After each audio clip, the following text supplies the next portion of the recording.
Hi, this is Mike Rockwood. This is Roy Thomas, and you're listening to the Captain America Comic Book Fans Podcast.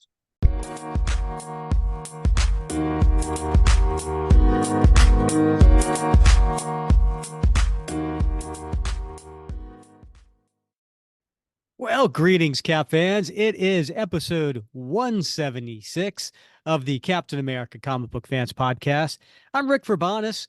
I'm the host of this show, and I got to tell you, I've got the best gosh darn co-host. His name is Bob Lucius. Oh, Bob. I am stuck on Band-Aid brand because Band-Aid's stuck on me. I am stuck on Band-Aid brand because Band-Aid's stuck on me. Because they hold on tight no matter what on fingers, toes, and knees. I am stuck on Band-Aid brand because Band-Aid helped me heal. Wow, I haven't heard that in forever, Rick. I know, right? Yeah.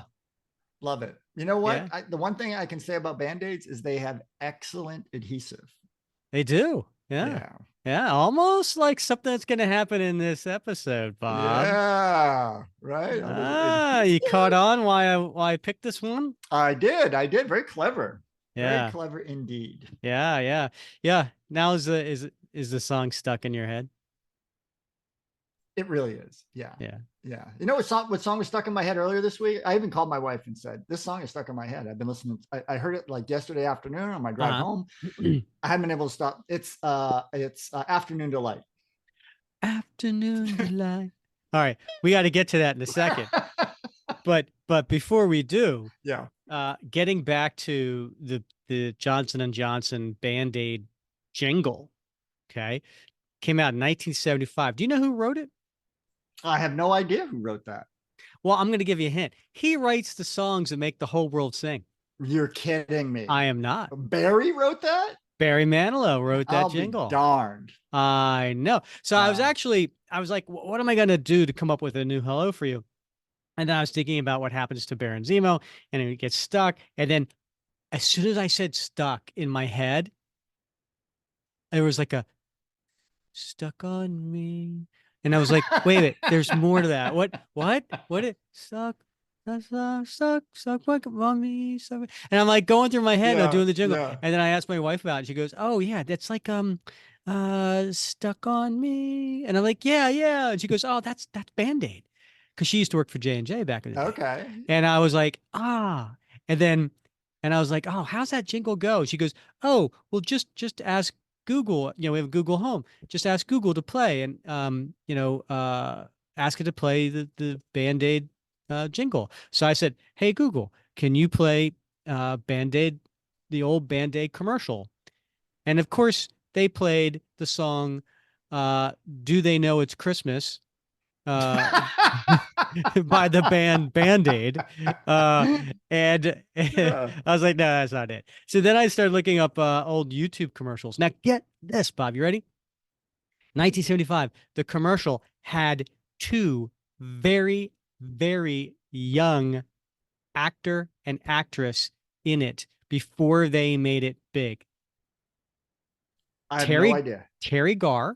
Okay, yeah. She was like some sort of like, I don't know, police officer, meter maid or whatever. She was, and she had a little uniform on, and, she was putting Band-Aids on her heels because, whatever. She was very young. And then in the boys' like locker room shower, because it was like, oh, even it gets wet, it still sticks. Right. John Travolta. Really? Yeah. Wow. I know. So there you go. Barry Manilow, Terry Garr, John Travolta. All in one intro. Yeah. Wow. Impressive. All right. So go on with your Afternoon Delight and tell me your amazing story behind it. Yeah. I listen to 70s on 7 and 80s on 8. I also know you listen to Bob FM. I do. I listen to that, but I've been really like leaning heavily into to my Sirius XM since I Bob, they don't pay us, so you can just say your digital radio server. Okay, my satellite radio thingy. And I like to listen to 70s because it reminds me of when I was a young boy driving around in the family station wagon and with no seatbelt. And with no seatbelt, yeah. And Afternoon Delight comes on every afternoon. And so it came on, of course, like Friday afternoon on my way home. And I could not get it out of my head all weekend long. And despite me singing it out loud all weekend long, she would not relent. So maybe I was out of tune. I don't know. When I hear that song, I think of TV show Arrested Development. And I don't know if it was season 1, season 2. You never watch the show, right? But you gotta watch the show, and you have to watch it from the beginning. All-star cast, all-star writers, absolutely amazing acting, but the writing is incredible. It's got, my dry sense of humor. It's just whatever. And there's a scene where they're talking about Afternoon Delight, and they're like, oh, it's stuck in my head, Afternoon Delight, right? And then there goes a point where the aunt and the nephew get up to do like karaoke, and the two of them start singing it, and then they start realizing what the song's about, and they're looking at each other. I wonder, like, the words are pretty descriptive, right? Yeah, they are. Yeah, it's pretty, and they're just like, Oh, it's such a funny episode. Oh goodness, I'll have to check that out. It's one of my favorite songs. What's new with you this week, Bob? Gosh, what is new, Rick? I had a little bit of I had a little dilemma. Not a dilemma. I had a tragedy. I'm so sorry to hear. Hold on, you have my full attention.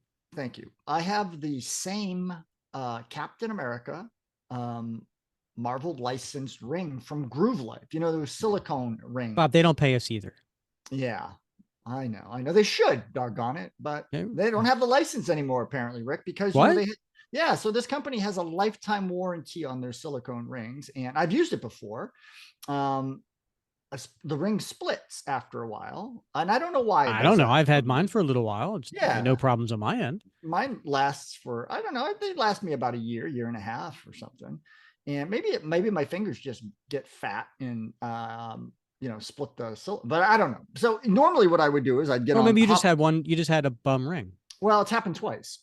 So what the hell are you doing to your rings, Bob? Yeah, I got like a Hulk finger, I guess. When I get angry, it just expands and it splits my ring. But they have a good warranty program. So, the first time I wrote them back and I said, hey, it's split. And they're like, no problem. We'll put another one in the mail. Good to go. Got it. Wore that one for like a year and a half. And then now this one, same thing happens, but they don't make them anymore. They no longer have the license. So I had to get something else. But now, of course, as you know, I buy things in twos. So of course, yes. The first one, I got two of these. Of course you did, Bob. A backup squirreled away. So the ones that I have been replacing were the second ring of the set. So I do have one just in case, if I need to be buried. So you're never going to wear this backup ring now that you've split two of them? Like the backup ring, it is literally the job that is meant to do is to be there in case you need to wear it because the other ones don't work. It's not, if you don't wear it, Bob, it is not technically a backup ring. Right. It is a collectible decoration. Right. If I don't wear it, the terrorists win. I think that's what you're saying. I'm still waiting for the tragedy. Well, that's a tragedy for me, but I want to Bob, learn. You are throwing around a word here. Yeah, I'm pumping the brakes, my friend. Tragedy? I love this ring. I show it off all the time. You had my full attention. I thought there was going to be something wrong going on, and you're telling me you split a silicone ring that you have a backup for. But here's the thing. And it's a tragedy. I don't want my tragedy. I want my tragedy to be a benefit for other people. And so I want to encourage you, and I know others have similar sorts of rings in the Captain America comic book Facebook group, to maybe get some silicone conditioner. I'm wondering if like this got a little bit rigid, maybe it's shampoo or whatever, but I wonder if there's something out there. I don't have to worry about shampoo. Maybe that's why mine works so well. Maybe why yours is in such pristine condition. But I wonder if there's something to keep this more. What's the flexible, supple, right? Something to keep it more supple so they last longer. There's a word I never thought we'd use in this podcast. Right. Welcome to Captain America Comic Book Fans Podcast. We're going to talk about suppleness today. Yeah, supple it's important to remain supple. Yes. Yeah. So anyway, lesson learned. Yeah. Mm-hmm. Next time you tell me you have a tragedy, I'm going to be like, boy cried wolf. Fair enough. How's your week going, Rick? I'm fine. I'm busy working. I do I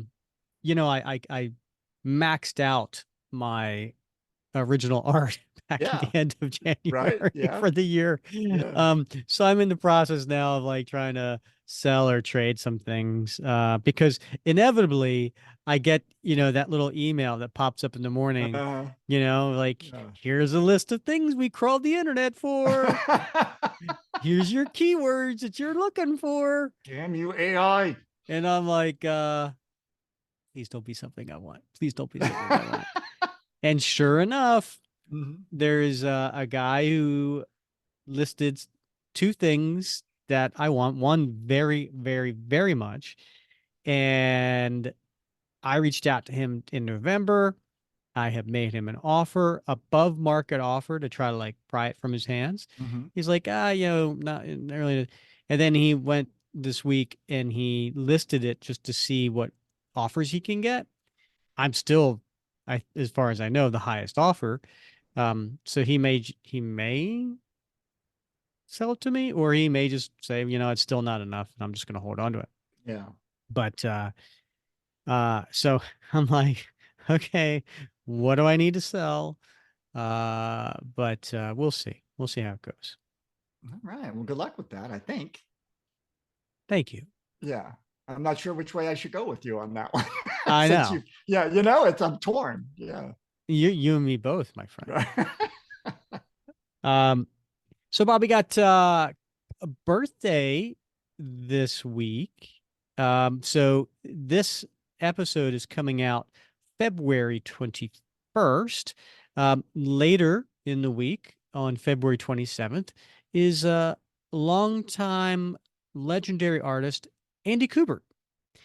Now, Andy Kubert, a lot of people associate it with his family, right? His dad was Joe Kubert, who opened up the Joe Kubert School of Illustration, and he was a longtime artist. I think he was really well known for Sergeant Rock and things like that. And then he has a brother, Adam Kubert, who is really well known for doing like Wolverine and some other things.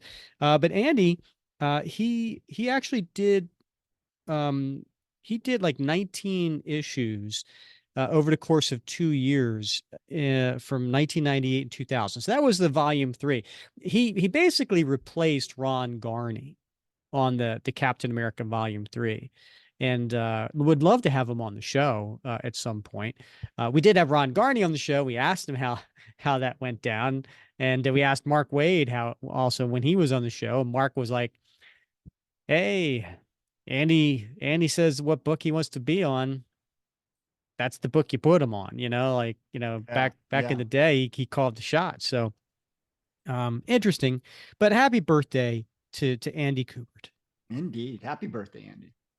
Bob, we got some exciting news for upcoming episodes. So listeners, make sure you stick around after we get done reviewing the comic at the end of this episode.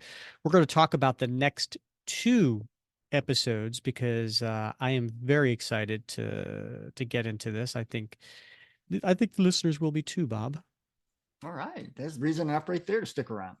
Should we get to today's comic, Bob? Because I got to tell you, this was a comic that you've been pushing for a couple of years now. And it wasn't high on my list to do. And I was like, I'll take one for the team here, and let's go ahead and do this comic. Oh, that surprises me, because it's got Roy Thomas. Yeah. It's got history woven through it, Whoop and Woof. And I know how, what a big fan you are of history. Oh yeah. It's got romance. got it all. Right. Let's talk about the romance real quick, Yeah. right? So this is a week after Valentine's Day. Uh-huh.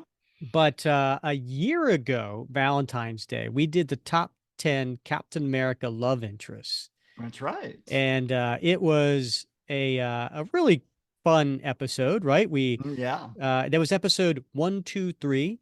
So not very easy to remember. Feng Shui. Yeah. And top 10 love interests. And then we had some those who didn't make the top 10, but honorable mentions. Yeah. And you nominated a character from this particular story. I never read the story, and I was like, "Are you sure?" And now I've read the story, and I'm like, "Are you sure?" I don't know why you nominated her, but hey, he got further with Hilda than with most people. So I don't know how to take that. Are you saying he got further with Hilda than most people get further with Hilda, or he got further with Hilda than he does with most people? I think on both accounts that would be true. I mean, that's like saying you get further with Casey than most people. I mean, yeah, because see how statistics can be warped, Rick. Oh yeah, absolutely. Yeah, you can do anything you want with statistics. Yeah, well, with Hilda apparently. Oh, all right, Bob. So let's get to this comic. So today we're covering Captain America: The Medusa Effect. I say effect because it has an E, not an A. So it's an effect, not an effect. Bob, do you ever struggle with when to use one and when to use the other? No. All right. What's the rule of thumb? Well, when you use effect or when you use affect? You know what? I think when I use affect as in like effective, right? AFFEC, which deals with emotional states and mental states and things like that. So affect in the research that I've done in my education and stuff has to do with like physical responses to emotional stimuli or emotional responses. So, to be affected by something would be like internal, whereas to cause an effect is sort of an external impact or a consequence of an action. I don't know if that's true, but I like it. It sounds good.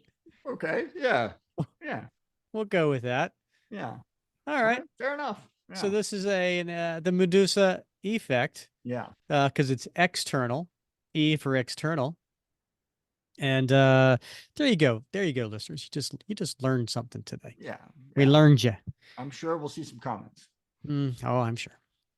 So this had a release date of January 25th, 1994. Cover date of March 1994.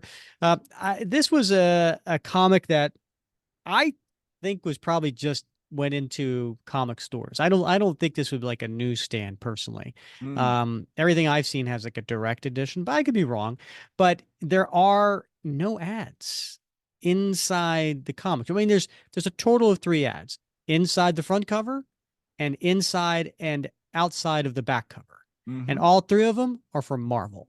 So nobody paid to or help support, this particular comic. Now it had a cover price of $2.95, which is pretty pricey back in 1994, but it is like 60 some pages. So it's probably equivalent of like, 3 comics. Yeah.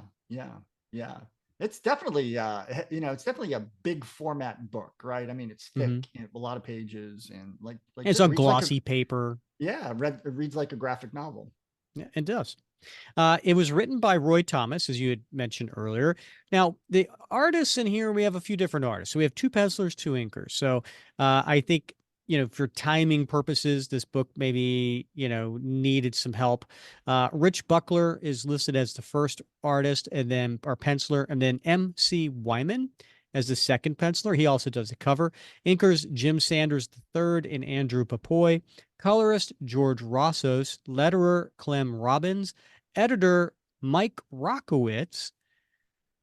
And Ralph Macchio. Do it. Do it. Do Maybe. it. Okay. Wax off. Now we've had both Roy and Mike on the show, and Mike was a real fun I guess no holds barred interview. Mike was an editor for Marvel in the 90s, and he's seen a lot. And I gotta tell you, check out episode 56 with Mike Rockowitz. He's a really entertaining guy. Again, tells some great stories behind the stories. So I recommend checking that out. And then for episode 125, we had Roy Thomas himself on the show. So highly recommend you check that out too. Roy told some really cool stories. He sure did. Yeah. I mean, we covered a lot of ground with Roy, going back to the 40s and all the way up through his career.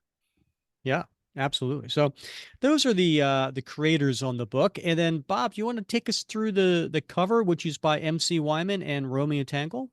Yeah, I mean, there's a lot going on this cover, Rick, as you know. So Captain America and the Medusa Effect text is up in the upper right-hand corner. And in the center of the book, we see Captain America basically hand-to-hand struggling with William Lomer, the Master Man.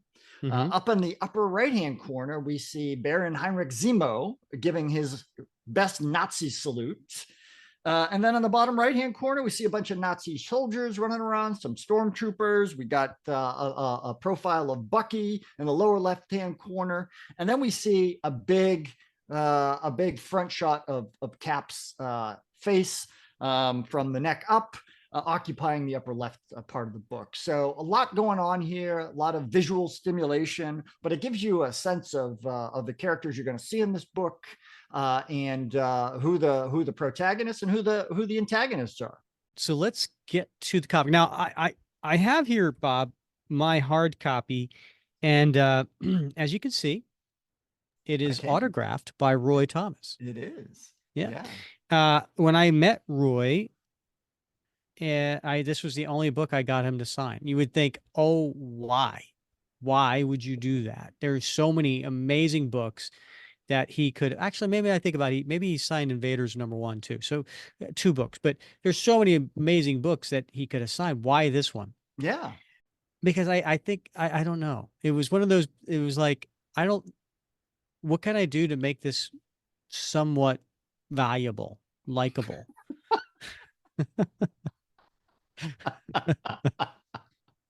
Wow. So ever tell you the story about when I met Stan Lee and what book I got him to sign? No, you haven't. Okay. I want to hear this story.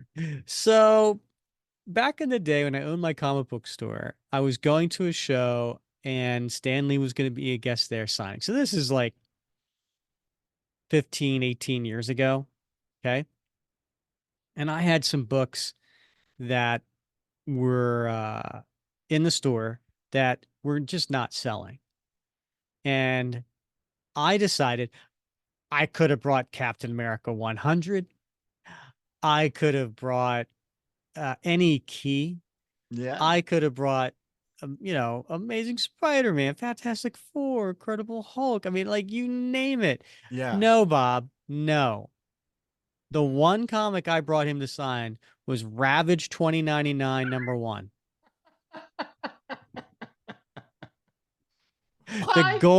The gold, chromium book. Yes. Yeah. Right. With Ravage 2099. Cause it was like the first new character that he had created. And I thought, okay, well, it's a first appearance of a character that Stan Lee created. Yeah. And it's just sitting here. No one's buying it. Maybe if I get Stan to sign it, I'll be able to sell it. That was my reasoning, Bob. Wow. Okay. Now, I wasn't thinking like a fan. Yeah. I wasn't thinking like a collector. I was thinking like a comic book shop business owner. Yeah. What can I do to move product? Yeah. I know. I think that same thought went in my head when I got Roy Thomas to sign. Yeah. All right. Okay. Did you sell that book, the Stan Lee book? I did. I have a picture of him holding it. Yeah.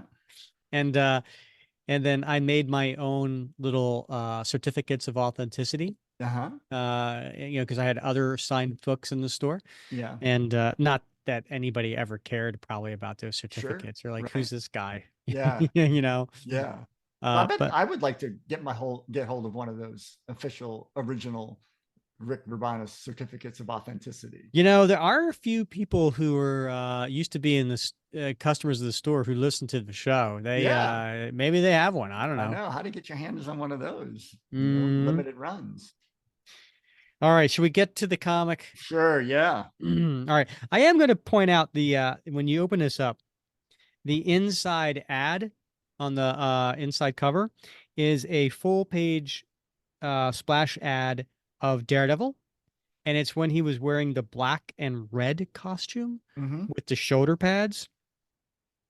And it says, "It's a brave new world for the man without fear. Don't miss the hot new look of Marvel's only swashbuckling superhero." Written by D.G. Chichester. Well, there you have it. We had DG on the show. Sure did. Episode 144. Wow. It's like a greatest hits. It really is. Yeah. Has Scott McDaniel was the artist, who, by the way, is a member of our Captain America Comic Book Fans Facebook group. You don't say. I just did. And yeah. All right. So then inside the opening splash page, I'm really disappointed with this. The trade dress on this is so blah. It's like an image of Captain America with Bucky with a flag behind him with some clouds. And, it was done by MC Wyman and Romeo Tangle, the guys who did the cover. It might have probably even have been like the cover for this book. And then they were like, no, we want a different cover. And so they like, don't scrap this. We'll use this as like the opening. Because it's the only two times the two of them, are together. And it's, it's an okay 90s type of image. It is definitely 90s. Yeah. But the rest of this is so blah. It's blue. Yeah. With like white type on it. Yeah. Like there's no design element to it. Like no one put any effort into it whatsoever. Yeah. It's very utilitarian, right? I mean, like nondescript here. It's just practical. There's no aesthetic value beyond that image you just talked about. Yep. But right away, the cover and this front tells you this is not a current story. This takes place in WW2. Now, Bob, I was thinking about this. We've got Captain America and Bucky in the middle of the night running over rooftops, doing acrobatics. And then the first 4 pages, it's like listening to a radio program. Right? Yeah. Which kind of sets the scene. So I like the way Roy sets this up.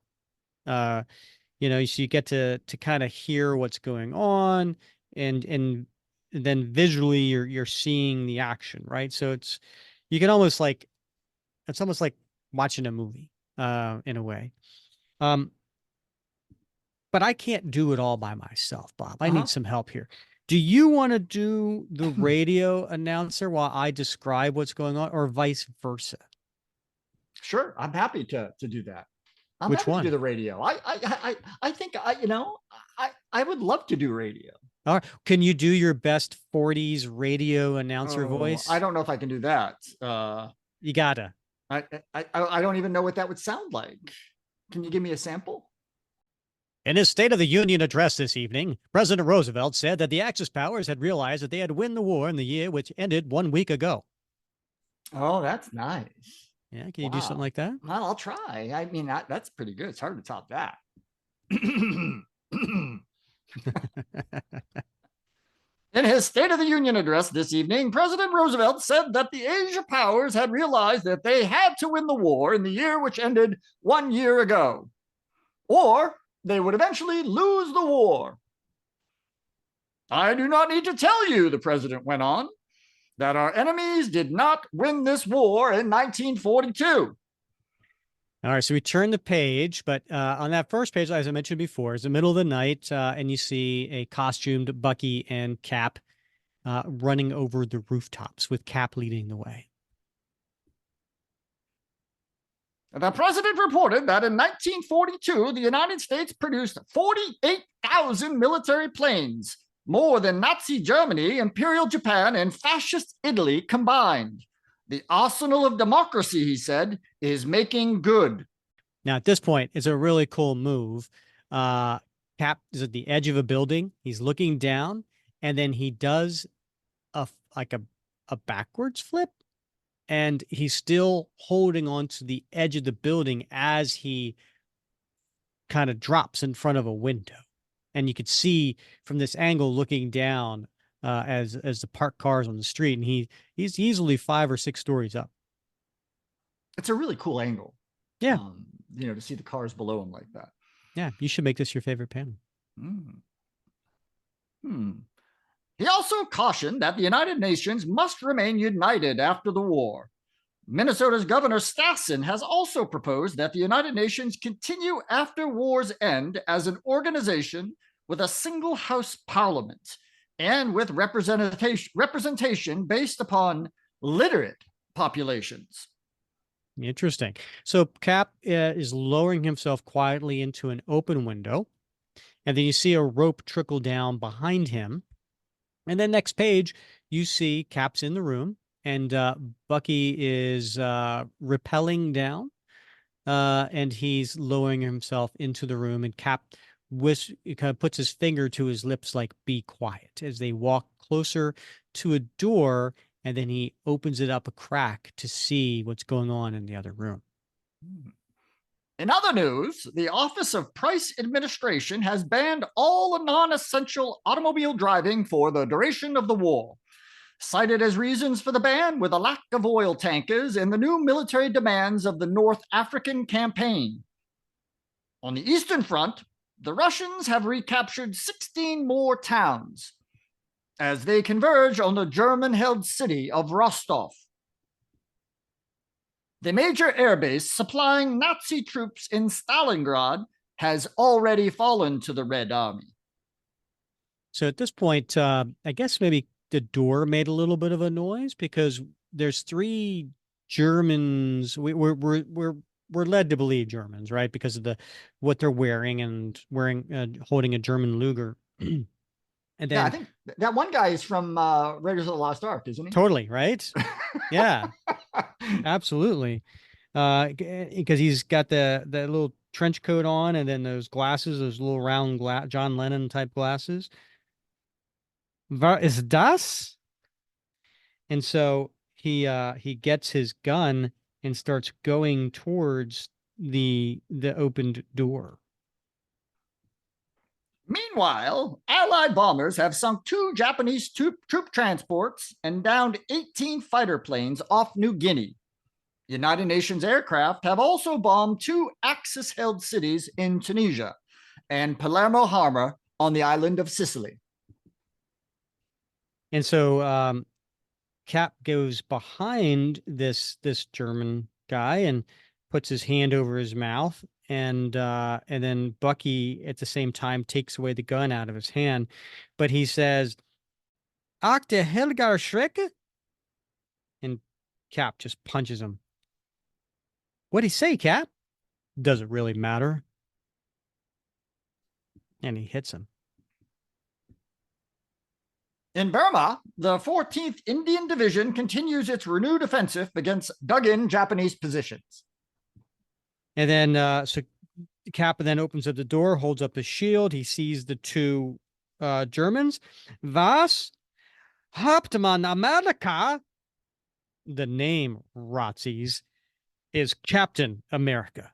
And he goes and he just knocks them down. Not Hopton, not even Capitan. It's Captain. And he hits him really hard with his shield, and it makes a loud noise, Bob. Spling! And then Bucky knocks out the other one with a punch.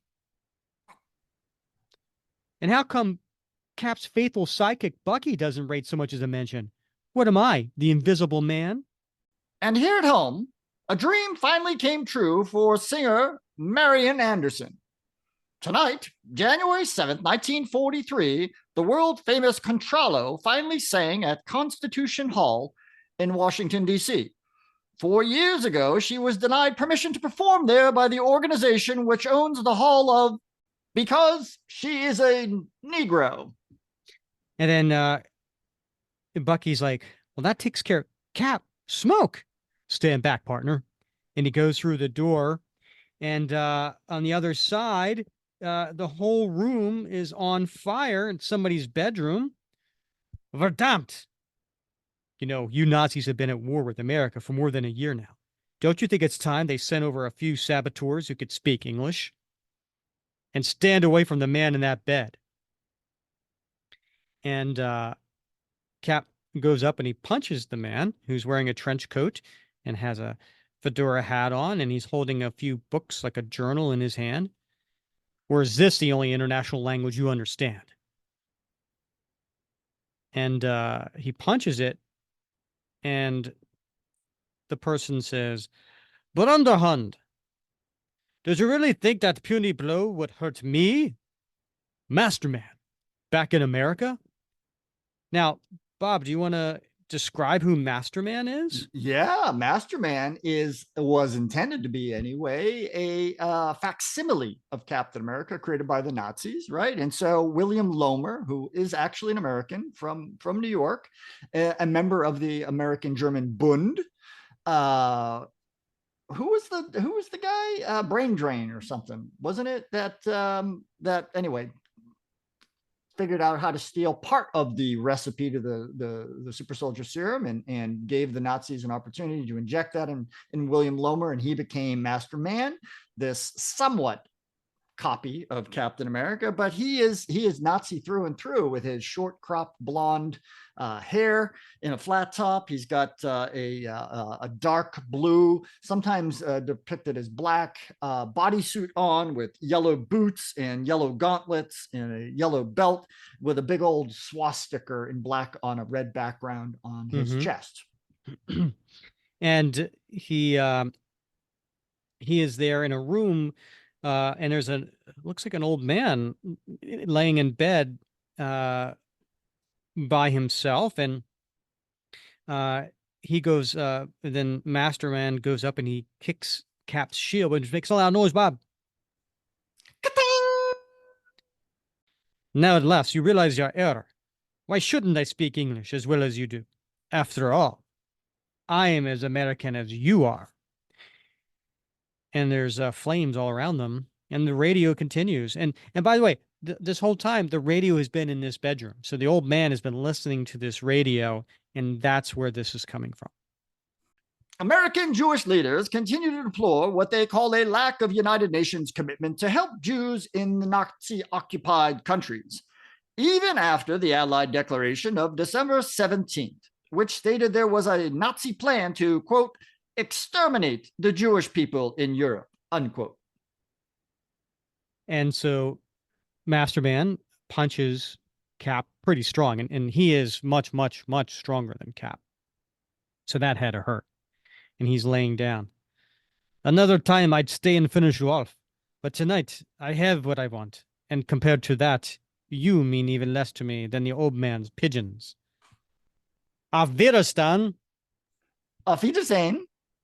That's what I said. And he goes out the window. He makes a loud crash and everything. And Bucky yells, Cap. I'm all right, Bucky. You just caught me off guard. Help me get rid of these blazing curtains. You're going to be all right, Dr. Tesla. Renewed fighting is reported in Yugoslavia between two factions of the anti-Nazi resistance. The Chetnik troops under the Serbian colonel Draza Mihailovic and the partisans led by Josip Broz Tito, a Croatian. They...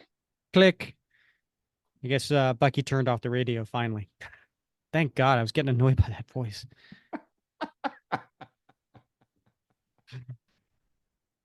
So, just let me turn off so by the way, we're my family. Just let me turn off this radio so we can... What's wrong, sir? This terrible war. Serbs, Croats, my countrymen, fighting each other. Madness. It's the Nazis. We must fight. My invention. destroys airplanes. Great distance. Secret was in the box over there. He's gone, Cap. Maybe it's just as well he died not knowing a Nazi made off with the box he was trying to point at, huh? If that's what he was doing, lad. Or he might have wanted us to see this letter. It's signed by one Janice Dare. Say, who was this poor old guy, Cap? When the FBI asked us to rush to the Hotel New Yorker, I didn't recognize the name. What? Oh, sorry, Bucky. Guess a kid your age can't be expected to know much about Dr. Tesla. Nikola Tesla was one of the greatest scientific geniuses that ever came down the pike. And before we get to that, Bob, you want to read the letter that was written that Cap came across? My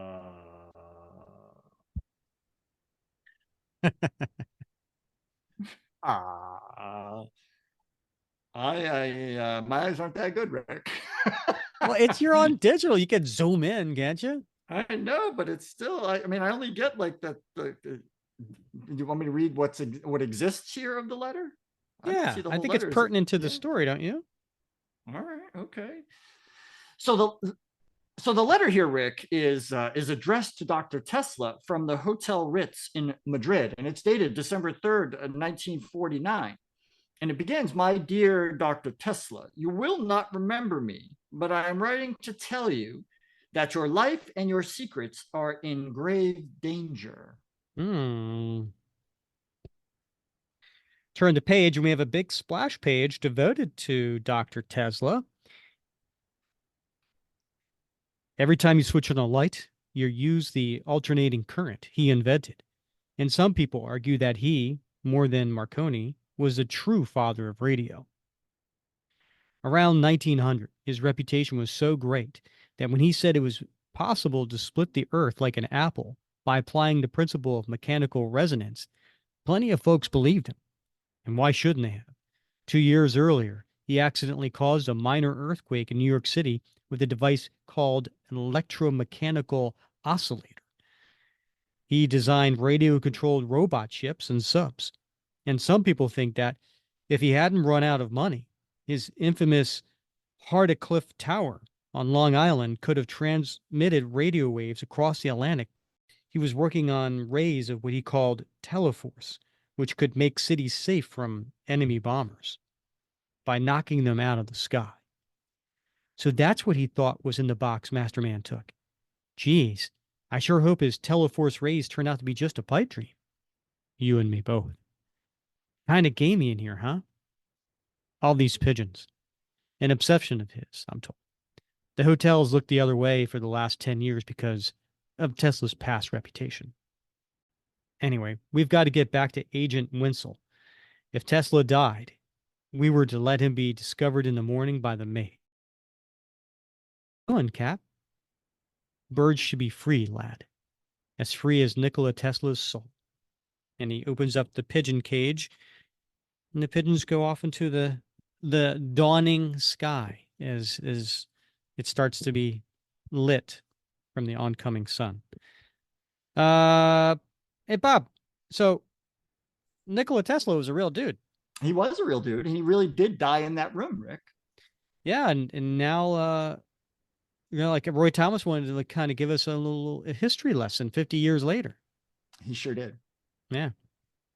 I really don't think he would have been found by the maid. I would have think all that fighting and the smoke and everything would have brought to somebody's attention, don't you think?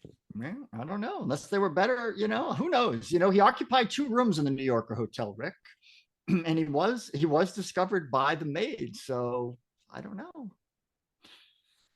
It does accord with history. So. I guess so.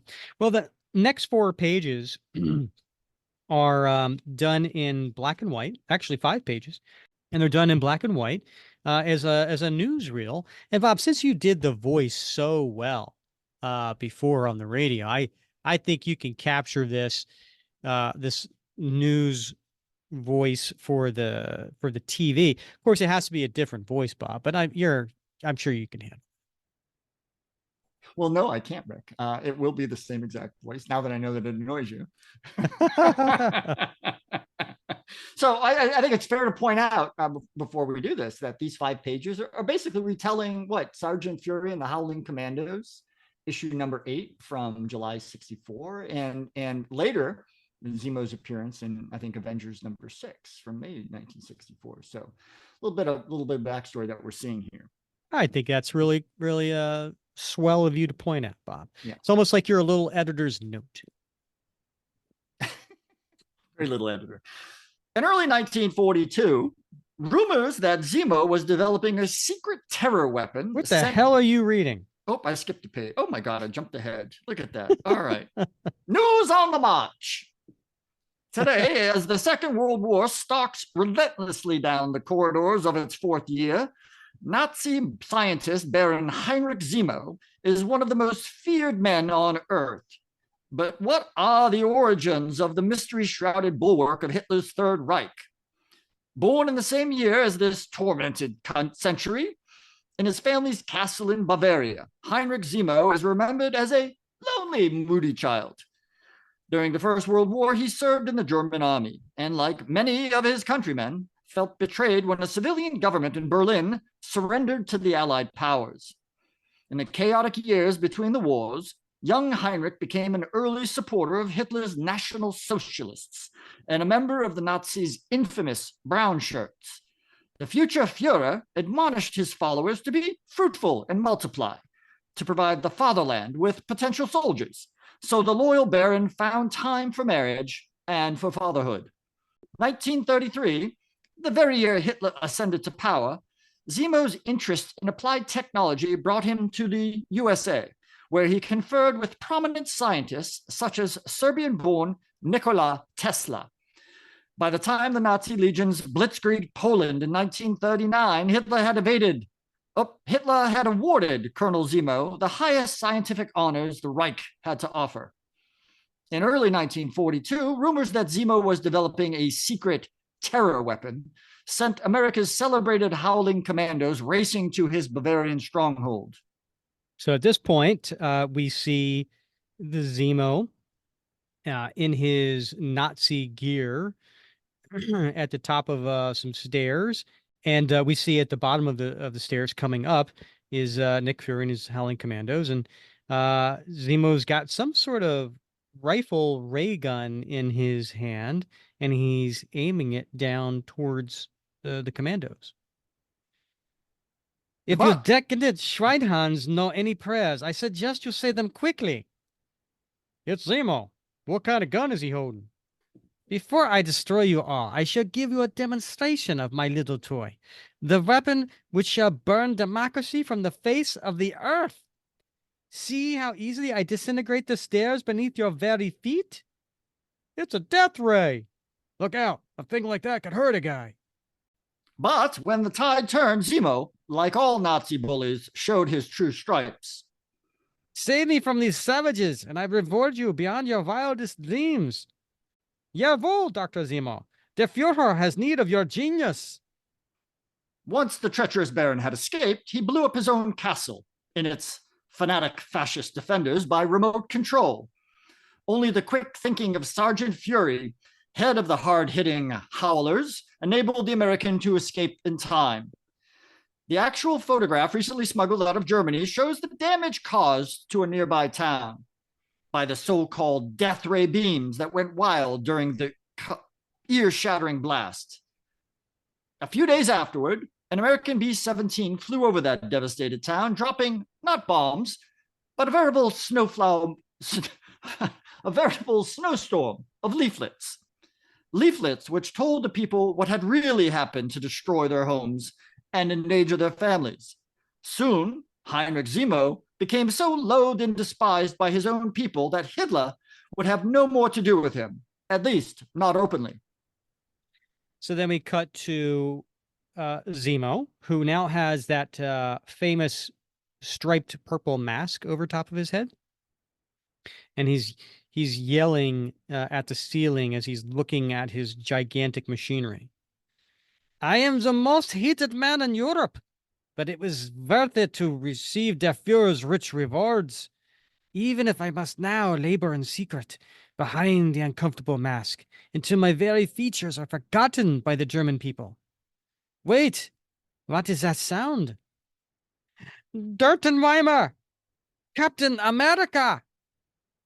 I know about your latest project, Zemo. An adhesive so strong that nothing can tear apart anything it holds together. But I'll never let you make a weapon of it for Hitler. Never. And how does an unarmed man propose to stop me? A shield can be a weapon too, Baron. Don't throw that! No! Captain America's spinning shield struck the vat containing the mysterious adhesive X, shattering it, and Baron Zemo's life was changed for all time. The Sentinel of Liberty had accomplished his mission. He had destroyed the Nazis' secret weapon. The pain! In my hood, it will not come off. Kill him. Kill Captain America. Jawohl, Herr Baron. But the Amerikaner is gone. And so he made his escape from Germany, leaving behind a crazed, vengeance-obsessed Heinrich Zemo, who would now and forever be the man in the crimson mask. And then, so who was watching this this black and white film in a movie theater? But it was Captain America and Bucky with someone else. And Bucky, being the teenager that he is, he when the little newsreel ends, he's like, and that's all, folks. At ease, Bucky. Lights up. Boy, these recreation scenes were nearly as authentic looking at the real footage, huh, Cap? If I didn't know those were just actors playing you and Zemo and Sergeant Furry's commandos, what matters is learning that Zemo knew Tesla. And that, Captain, is why the FBI has been watching Tesla so closely of late. Not close enough to stop Masterman from getting to him, Agent Winsel. We didn't do so well in that square of Sullivan. Well, at least we weren't sitting around the lobby of some hotel when he got killed. Bucky. I'm afraid the boy's right. It won't be hard to make it appear an 86-year-old recluse died of natural causes, but only you two could have stood up to Masterman. Actually, he didn't seem as superhumanly powerful as the last time we tackled him. Oh, and here's a letter we found in his room. It was mailed recently from Madrid. Huh? Sorry, my mind was elsewhere, thinking about the things Tesla claimed he'd work out, particularly in a piece in the Times a couple of years ago. He said that given $2 million in 3 months, he could erect what he called a Chinese wall of his teleforce rays around the United States, and that it would melt airplanes at a distance of 250 miles.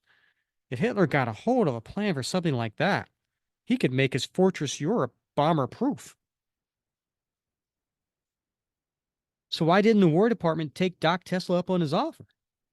I suppose they considered it just the ramblings of a once great old man, son.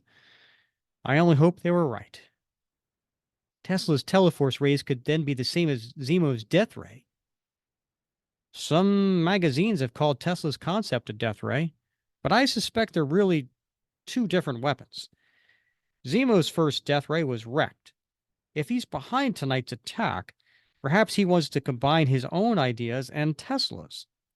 And that's why Bucky and I are heading for Spain on the first flight you can shoehorn us onto. You mean that letter? But you've no proof. The War Department waited for proof, Agent Winsel. Now Tesla's dead, and plans for the ultimate defense may be on their way back to Berlin. If there's even a chance that woman in Madrid knows anything, we've got to talk to her. I see your point, but surely young Bucky should stay here. I've been going pretty much everywhere Cap has for the last 2 years, sir, and besides, I've always hankered to see sunny Spain. And so there was, when they came out of the movie theater, Bob, what was on the marquee?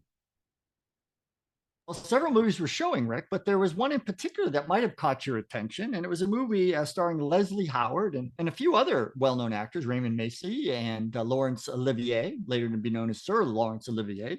And the movie was known as The Invaders. Oh, it's almost like Roy, wanted a little nod to his comic book series. What's really interesting is that movie, when it first came out, it was known as The 49th Parallel. It was a British movie, but when it premiered in the United States, they changed the name to The Invaders. Interesting. I did not know that. I'm wondering if Bucky's reference, I've always hankered to see Sunny Spain, is in reference to that song. Didn't Frank Sinatra have a song about Spain or something? Now, I don't know if it was in that 40s, but I don't know. I don't recall. Okay. All right. You know what, Bob? I think it's time for you. You're doing such a great job, Bob, but maybe you can do the reading here from the book. Sure, the travel guide. Yeah. But so, maybe you could do a different voice this time. Okay, I'll just do my voice. All right, sure. Yeah. So one of the interesting things about, I think, this graphic novel, Rick, is that there's a lot of obviously excerpts from news broadcasts, but here we've got an excerpt from a travel log. So from Mote's Travel Guide, Europe, 1943 edition. Even amid a world war, one can fly by clipper from New York to Lisbon, Portugal, via a brief layover in the Azores, though there's likely to be a lengthy delay in obtaining tickets unless one has the right connections. By greasing the right palm, one can then get a comfortable compartment on the sleeper from Lisbon to Madrid. Some feel Madrid is an unlovely upstart among the world's great cities, having only been designated Spain's capital in 1561. But such critics may be responding less to Madrid itself than to the outcome of the 1936-1939 Spanish Civil War, which brought Generalissimo Francisco Franco and his fascistic Falange party to power. 9 out of 10 Spaniards express open dissatisfaction with the Franco regime. That may be why Spain remains neutral, despite pressure from former supporters of Hitler and Mussolini. Right, so we're seeing, before we turn to the next page, we're just seeing plane and train. So we're basically seeing how Cap and Bucky get, over here into Europe, into Spain. And it's interesting to saying that, even during the war, you can do this, which, I think I mentioned before, like, my wife and I saw Casablanca, like a week or two ago. And it was the first time either of us seen it. And it was really interesting to me, that, the movie was taking place, like, we actually was set during the war, but it literally was shot during the war. Right. And so, it was really interesting. And so some of this is kind of ringing true to that. And the other thing too is interesting is, I think I told you before, my sister lives in Spain. She's been there for, I don't know, nearly 20 years. And so I took my wife and the kids to go visit them this past summer, and my first time there. And my sister's boyfriend, lovely man, Sergio, he talks about the Civil War.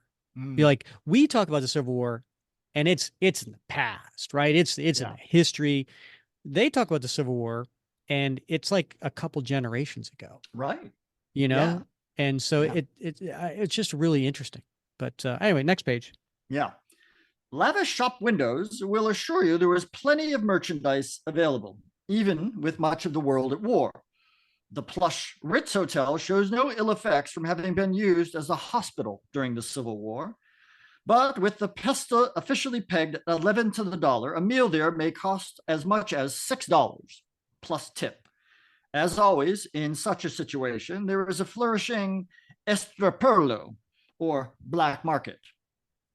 So Steve's in civilians, and he's in a hotel lobby. Por favor, senor. Me llamo Steve Rogers. Busco Miss Janice Dare? I speak English, Senor Rogers, but I do not believe we have anyone here by the name which you... She posted a letter to me here about a month ago. She said I should inquire at the desk about her. Claro, I remember Miss Dare now. Every morning for the past few weeks, she has stopped by to tell me where her abouts for the day. Today she is at the Plaza de Toros. A bullfight in January. We have unseasonably warm weather of late. Oh, muchas gracias, senor. And he gives him a tip. Yeah, that reminds me of like some real cliche, like waiters or maitre d's, like, oh, I don't know what you're talking about. You flash us some money. Oh yeah, that person, yeah, they come here every morning and they tell me exactly where they're going to be. Like he went from like one extreme to who? I don't know. Oh yeah, she's here every day. Yeah, she tells me where she's going to be. My best friend. Yeah. So they're now, oh, and then he says, and Franco must have decided that a bullfight may distract the peons from their problems. Although the Plaza de Toros seats some 50,000 people, the average American would refuse to patronize a bullfight, and rightly so. But unless we attend such a bloody spectacle at least once, we won't be able to tell everyone at home exactly how degrading it is, or to reflect on how to convert the Spanish people to our own more enlightened point of view. Thus, we join the crowds now streaming Plazaward. Have we got to do this, Steve? I thought so.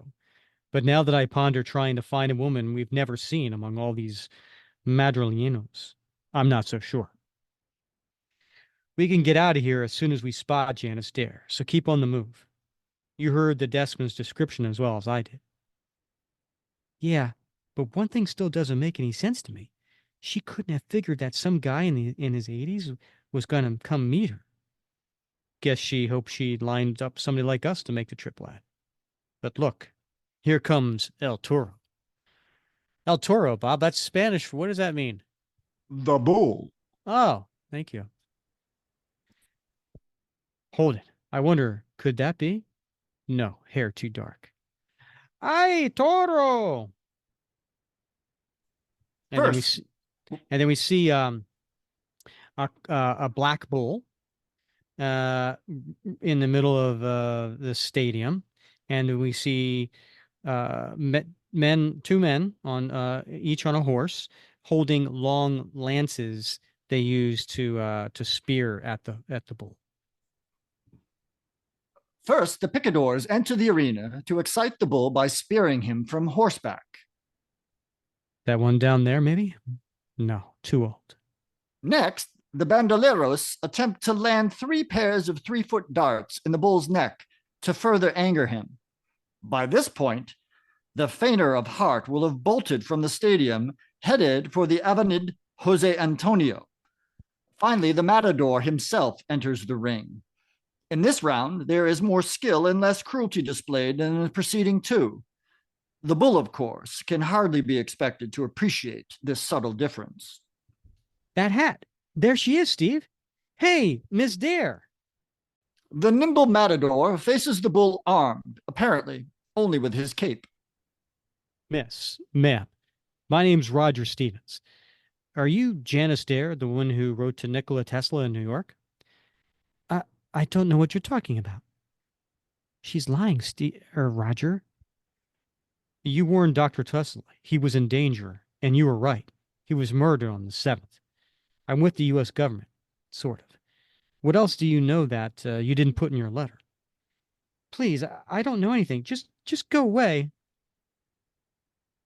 Yet always he steps aside, flinging his muleta over the beast's head. The crimson muleta conceals the matador's deadly sword. Didn't you hear me? I said go away. Look out for the railing. She's gonna... Toro, Toro, Toro, Toro. Next page, we see her fall over the edge into the ring, Bob. In the ring, red is the color of death. But she's wearing red, Bob. It is also the color, perhaps, of the crowd's screams and shouts. When the maddened bull charges, they think, and so do you, that a human being's final moment has come. And sure enough, the bull turns towards Miss Dare, who is in the ring now, on the ground in her red dress and her long blonde hair. And she says, Gott in Himmel. But then there is that bright flash of color, as if... Stay here, kid. And Cap takes off his civilians and you see his uniform underneath.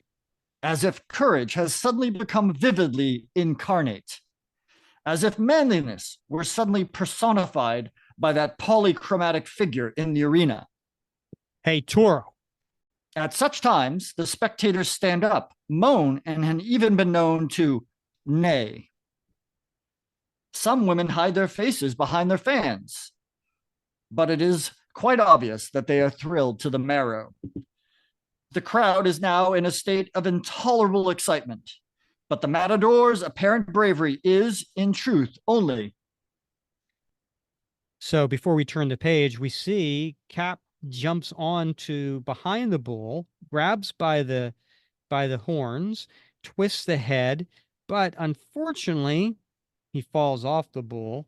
And then there's a sign, a round sign with the number 10 on it. And Bucky throws it and says, "Hey, Cap, catch." And he throws it. So Cap has something roughly the size of his shield, although it's just a flat wooden sign. And he next page, and he uses that and he hits the bull head on. And then he takes it and he throws it just like his shield, who hits it in the head a second time, which makes the bull fall. But the Matador's apparent bravery is, in truth, only showmanship. The gaudily clad gentleman in the arena only appears to be in danger of imminent death. In the end, the Matador's task is to slay the badly hurt bull with his sword. And he throws the sword to Cap to allow Cap to have the kill. And Cap takes the sword, he holds it up over his head, and he about to thrust it right towards the bull, but he hits it right next to the bull, basically showing the bull mercy. And he yells to the crowd, "Come kill him yourselves." And then they rush off. Patrons of the bull ring have a name for this as well. It is called the moment of truth. Depending on the skill the bullfighter has exhibited, he may be carried out of the ring as a hero, or be chased out of it by an angry, disappointed mob. Afterward, the more courageous members of the audience rush into the ring and kick the dead bull. "You are Captain America?" "Guilty as charged, Baroness Zemo." "What did you call her, Cap?" "You know, I suspected. The news service says that you died in an auto accident, but I've seen your photo. When you cried out in German, that was the clincher. Now, Baroness, care to tell us what you know about Masterman murdering Tesla for his papers?" "Please, don't call me Baroness. My name is Hilda. You will not believe me, but I loathe the Nazis, all but my husband. Heinrich Zemo, I will always love, no matter what he does. He was a loving husband and father, until his encounter with you left him trapped forever beneath that hood. He took his hatred of you out on his family. Not long ago he vanished, though I know he was working on some hellish device for Hitler. I have heard enough to know that it involves Tesla's discoveries. The Nazis kept a close eye on Helmut and myself, but I knew I had to warn Tesla if I could. So one night I eluded my guards long enough to send an automobile crashing into the river, hoping that Helmut's sincere grief would convince the Nazis I had died and my body washed away in a rain-swollen river. I had given up everything, even my son, to warn Tesla and the world. And now you tell me Dr. Tesla is dead and the Nazis have his plans? We came all this way to Madrid to see you, but you tried to run away. I lost my nerve. I thought you might be Gestapo. Maybe we can still stop the Baron, if you've got any idea where he is. I know exactly where he is, and I'll take you to him, if you will swear not to kill my husband, and to try to bring my son out of Germany. I'll do my best on both accounts, but it's too dangerous for you to return to the Reich. That is my offer. Take it or leave it, as you Yankees say." You leave us no choice, Frau Zemo. We'll take you with us. Good. I sure hope you're guessing right, Cap. And this isn't just an elaborate Nazi plot to get Captain America to walk right into Uncle Adolf's open arms. From Oates Travel Guide, Europe, 1943 edition. With considerable regret, we have omitted Germany from this edition, since the United States has been at war with the Third Reich since December 1941. No American can expect to visit Berlin in 1943, unless it be as a prisoner of war. This is truly a pity, since Berlin, even under the Nationalist Socialists, is a place of beauty, especially by night. So we see Steve and Bucky and Hilda. They're all in civilian clothes. Brr, why couldn't Baron Zemo be building his new death ray in south of France instead? I can't get over it, Cap. We're really in Berlin, the Nazi capital. Most Germans are not Nazis, Bucky. Nor did they want this war. There were no hurrahs in the street when war was declared on Poland in 1939. Maybe not, but there's no organized resistance to Hitler in Germany. Isn't there, Captain America? Then what, pray tell, am I?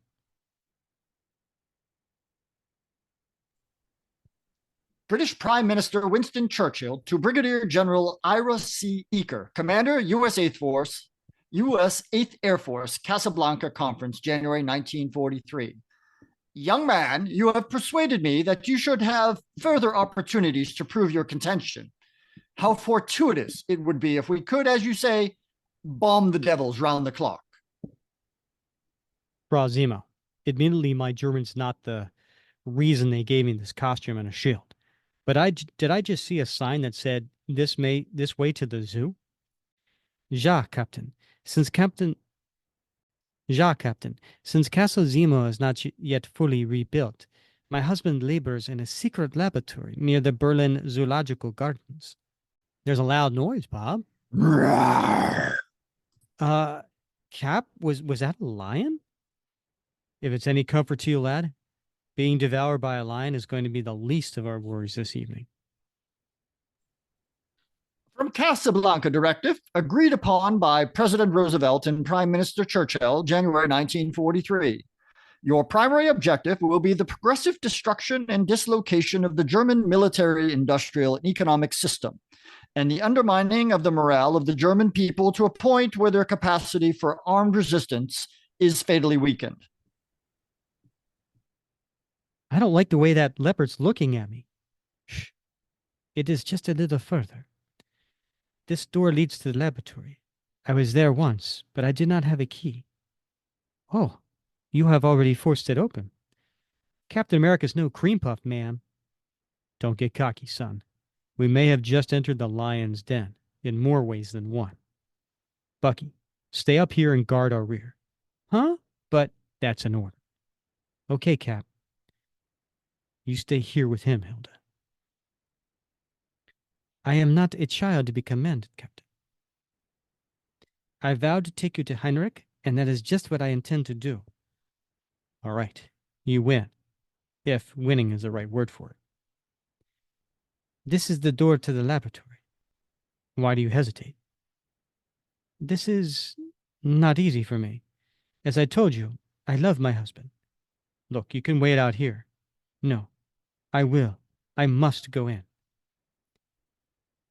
There he is, seated down there, with his back to us.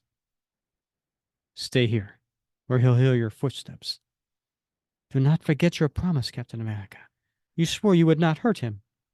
I swore I wouldn't kill him, but I won't do either, if I can help it. And he goes down the stairs, and he creeps up behind. All right, Zemo. And he goes to pull the mask, and it comes right off, and it's a dummy. Huh? And we turn the page, and the spotlight comes on them, and above them is Heinrich Zemo and Masterman looking down. A mannequin? But, oh, the lights. Don't worry about it. The element of surprise is pretty much shot. As you should be, Americana.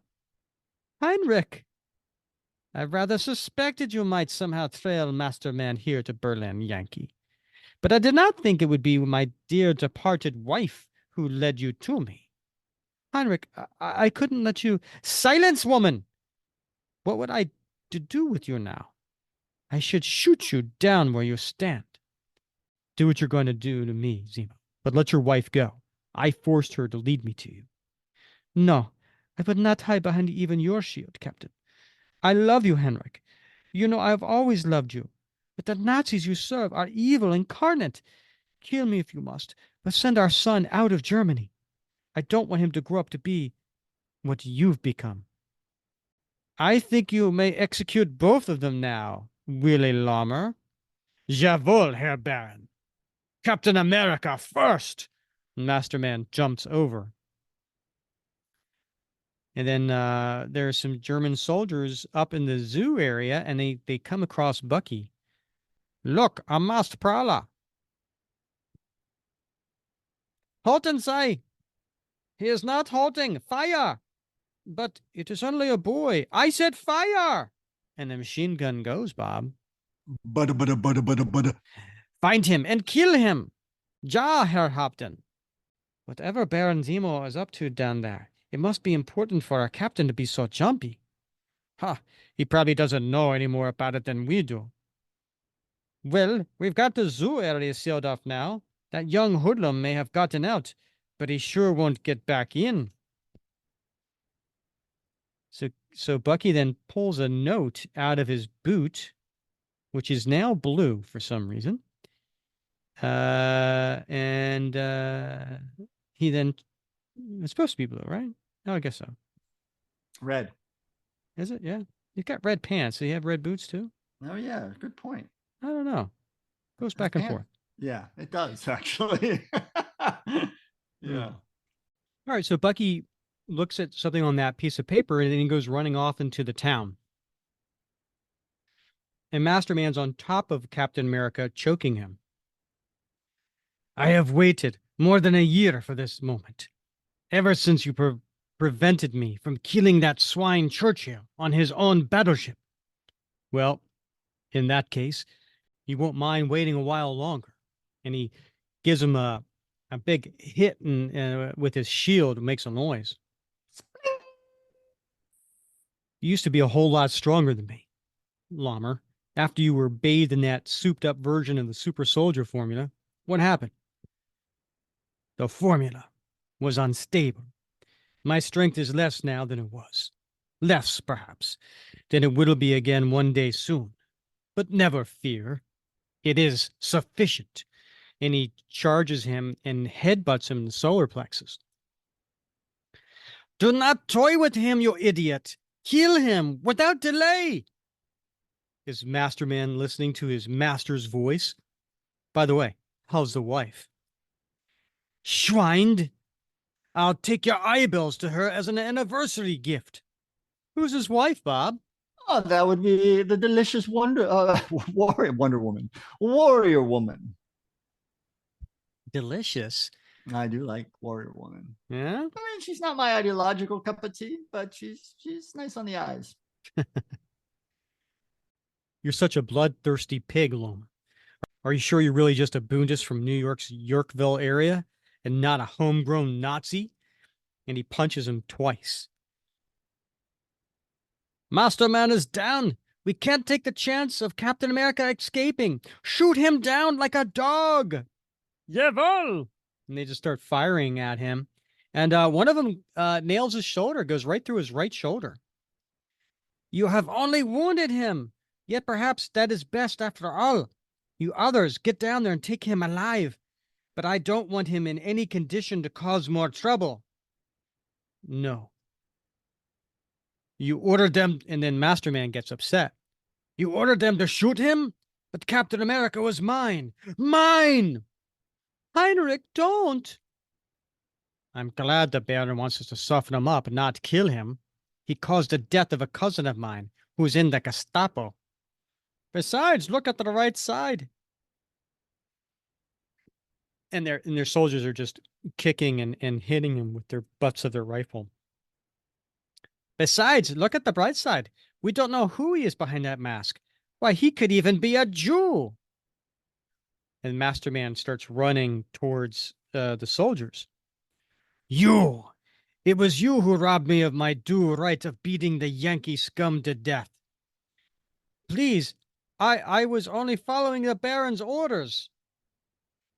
And he goes up and grabs the soldier who did that shot Cap in the shoulder. True, but I do not dare kill Baron Zemo, do I? While you, on the other hand, 9!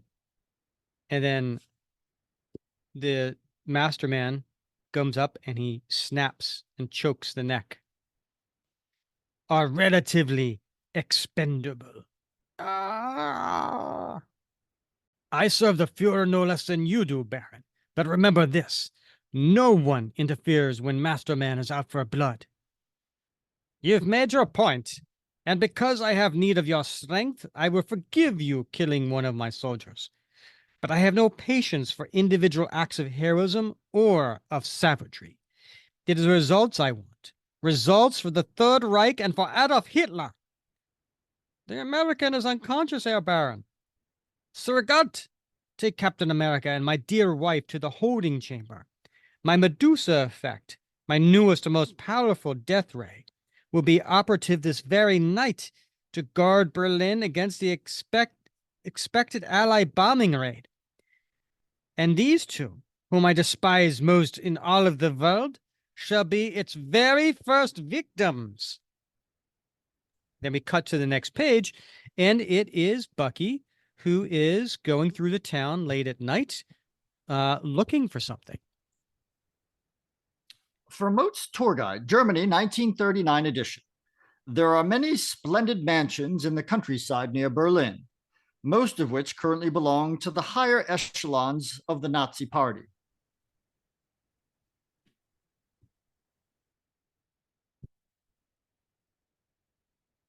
So Bucky crawls up the wall using the vines, goes into the window, and he goes into the window of a young boy sleeping in bed. And he goes and he puts his hand on his mouth, and the kid wakes and he muffles something, but he says, "Shh, let me see, Helmut, sprechen Sie English? She told us you did, I think." "Ja, yes, I speak English a little. Who are you? Tell me, or I shall..." "Shh, keep it down, huh, Helmut? I'm a friend of your mother's. She's alive, Helmut. She..." "Mein Mutter? Nein, she..." "That mask. I know you. You are Bucky, the friend of Captain America. You hurt my father. Why should I believe anything you say?" "Shh. Your mom told me a lot more about you than your name. You've got a dog named Shootsy, but your dad makes you call it Roosevelt. Oh, yeah. The last thing your mom told you before she faked that car crash was that you should always love your father no matter what he did. You had a cold that whole week, and all right, maybe you are telling the truth. I have never fully believed she was dead. I demand you take me to her." "Suits me fine. Just whisper, okay? She and Cap are at your old man's secret lab under the zoo. I know where that is. Father would not tell me, but I tricked his secretary into telling me." "Good, you can..." "Holy cow, is that a Hitler Youth uniform?" "Ja, of course. Nearly everyone my age in the Reich belongs to the Hitlerjugend." "Hitlerjugend?" Hitlerjugend, yeah. "I know it. It's just that..." "Never mind. Let's go." From Mote's Tour Guide, Germany, 1939 edition. Berlin is probably the only major city in the world whose designated center is a zoo. The Zoologische Garten once lay beyond the precincts of central Berlin, but now it lies just a few steps from the Breitensplatz business district. "My father had a secret private entrance built, so he would not have to enter through the zoo. I will take you there, but if your captain tries to harm him again..." Cap promised your mom he wouldn't, and he always keeps his word. She's just helping us get back something that belongs to us. Women should not concern themselves with politics, yet I want to find out more before I condemn my mother. You see, I talked the secretary into making me a key so I could surprise my father sometime. What I see, Helmet, is a kid who loves his father and feels shut out by him. Shut up, Americana. What do you know about anything? Ja, Nikolai Tesla was truly a brilliant man. Captain America. Vata? Shh, you don't want to hear him, do you? It's your mom you came here to find. And the two boys are hiding behind a piece of machinery, and they see Heinrich Zemo and Masterman talking to each other in front of a large device, and there's some soldiers there with with weapons guarding it. Thus, I, by modifying his greatest creation, the Teleforce rays, into the basis of this Medusa cannon, have proven myself even more brilliant than he. I don't see why you don't let me kill Captain America outright. For one thing, Herr Lamar, I want him to suffer first, seeing my ray cannon knock Allied bombers wholesale from the sky. With any luck, he shall have an air raid before the very night is over. Captain America must know how total was his failure before I allow him to perish. As long as he dies by my hand. That privilege, I fear, I have reserved for myself because of past scars. His one-of-a-kind shield, too, must be studied for its singular properties. Why is father speaking English? Because Masterman's really from New York, and his German probably offends Zemo's ears. However, when we are finished with the shield, perhaps you would like to have it as a prize of war. What is...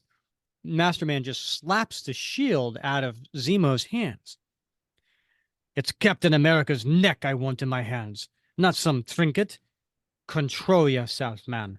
You might have damaged the Medusa cannon, and some of the materials that went into making are no longer replaceable until we have finished our conquest of Russia. You completed the cannon while I was in New York? Ja, I gleaned many of Tesla's secrets during my U.S. trip, but it took 10 years to construct this working prototype. The notes you stole enabled me to make a few last-minute adjustments, without which... Dunwater, helmet? Here, father, some cannon fodder for you. And he pushes Bucky out into the open. Why, you crazy... I should have known better to take my eyes off a Nazi, even the pint-sized variety. The boy is Captain America's partner. Take him alive.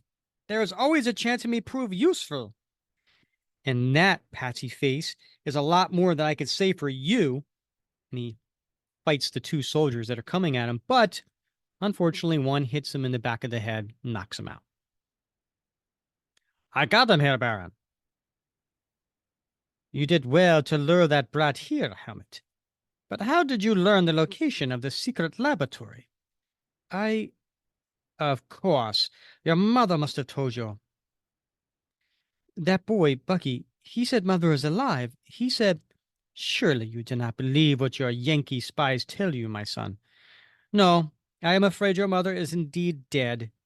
But in memory of her, if the bombers come tonight, you may shoot them down, becoming the first person to fire my Medusa cannon.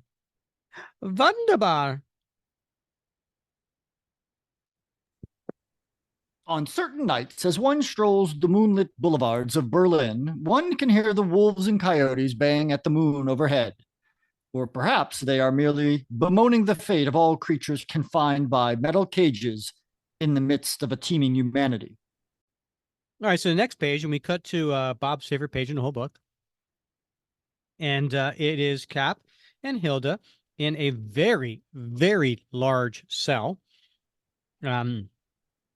And Cap's kind of waking up, and Hilda is kneeling next to him, bandaging his damaged shoulder from the bullet. Where we are in a cell in my husband's stronghold.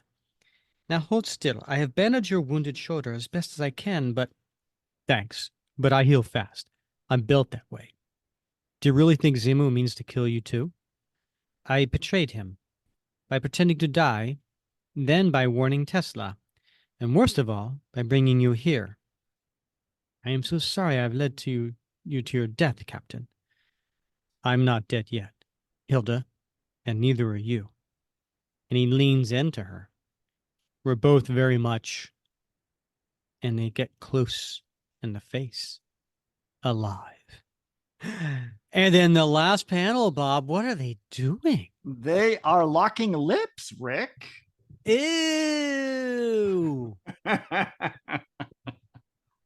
Cooties. I know. What's Cap doing? Cap cooties. Girls are yucky. Yeah. I shouldn't have done that. Whatever he's done, I'm still Heinrich's wife, and I love him. But you're so much like what I thought him to be. When we were both young, I'm so confused. To tell you the truth, I'm getting a little that way myself. So maybe it's time I turned my attention to something a bit more tangible than human emotions. Like this door, for instance. It's reinforced with steel, Captain. You can't... And he kicks it. No, apparently I can't. Not with my feet, anyway. So I guess I'll have to put my remaining shoulder to the wheel. And he goes and he nails it, like he's hitting it with his left shoulder. On the other side, the two guards there are... Dummkopf, does he actually think he can break down the door? Perhaps we should open it and give him another taste of our rifle butts. Oh, let him pound away, Horst. All he'll do is rupture himself. Ha ha ha ha ha. I made a funny. Huh? So he's just hitting away. And then, sure enough, he is bleeding on his other shoulder because his open wound is just from the pressure rupturing. Captain, you must stop. Your shoulder, it's begun to bleed again. So what? You want me to have a nicely healed shoulder right before they shoot us? It's impossible. The door, it's actually beginning to buckle. So am I. At this point, it's just a matter of which of us buckles first. And sure enough, he knocks it down, Bob. Lieber Gott! He has knocked the door off its hinges. And Cap falls with the door onto the ground. Captain, look out! And the soldier takes his machine gun and starts firing, and he hits Hilda. Oh. And then as she gets hit in like the hip, and as she falls, Cap gets up. You rotten! If you killed her, I might just tear you apart with my bare hands. And he knocks out the two soldiers. Captain America. You've been saved by the bell, Razzies, for the moment. Hilda, are you all right? My hip, shattered. I can feel it, but your shoulder, it's bleeding again. Don't worry, I can still carry you out of here. No, you mustn't. It is the world you must save now. Yes, and even Germany, from men like Hitler and Heinrich. And if you can't come back for me, perhaps my son? I'll do what I can for him, Hilda. But now, you just sit tight, because I will be back for you. I swear, I will. And he's bleeding as he's walking down the stairs, and he looks like he's wobbling, Bob. From Casablanca, directive approved by Roosevelt and Churchill, January 1943. The British and American bomber commands will continue to operate as before, with the United States Army Air Force stepping up its intention to bomb the enemy by day, the Royal Air Force by night. And I should point out, every time you talk about that, we see these bombers in the night sky as they get closer and closer to Germany. And the few moments when the bombers are directly overhead, you will press this button and fire my Medusa cannon. You do remember what who Medusa was, don't you, boy? Of course, father. She just looked at people and turned them to stone. That's what the cannon will do, isn't it? The enemy will fall from the sky as if they had been turned to stone. Yes, they... Be careful, boy. You might accidentally change the angle of the barrel, and that would be quite dangerous to us all. And that's something Cap heard. And we turn to the next page. Oh my goodness, Bob. The cannon has something or someone strapped in front of it. That's odd, Rick. Why would he strap Bucky to the barrel of the Medusa Effect cannon? One, to, I guess, torture. And two, just because it's an homage to probably several 1940s Captain America comics. Indeed. Naturally, Captain America's young ally would still become the first fatality of the Medusa cannon. But tonight, as you all know, we're after a much bigger game. And by the way, Masterman's just sitting up there on the balcony's railing, looking a little Monroe. He's dejected. Yeah, I was going to say morose. Morose, yeah. I know just enough German to read your meaning, Zemo, and I'm afraid there's been a change of plans. Yo! And then the whole time we hear a hum, and it gets louder and louder and louder. So those must be the bombers coming. Yes, I think you're right. You first.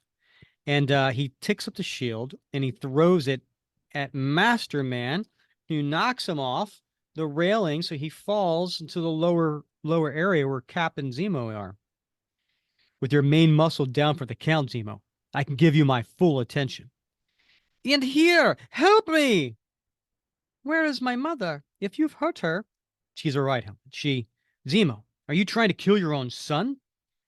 I will kill you, Yankee, and anyone to get to you. From Casablanca Directive, January 1943. Bombing of Germany will be based upon a system of target priorities, as agreed upon by the combined chiefs of staff. Targets, in order of priority, will be submarine construction yards, the aircraft industry, transportation, oil installations, and other targets in the enemy war industry. Why, you lousy, and Cap and Zemo are just fighting each other. But there's still that cannon there that Bucky's tied to the front of. If ever a man was born who didn't deserve the love of his wife and child, it's you. And then Bucky wakes up. Cap? And he's working on his, the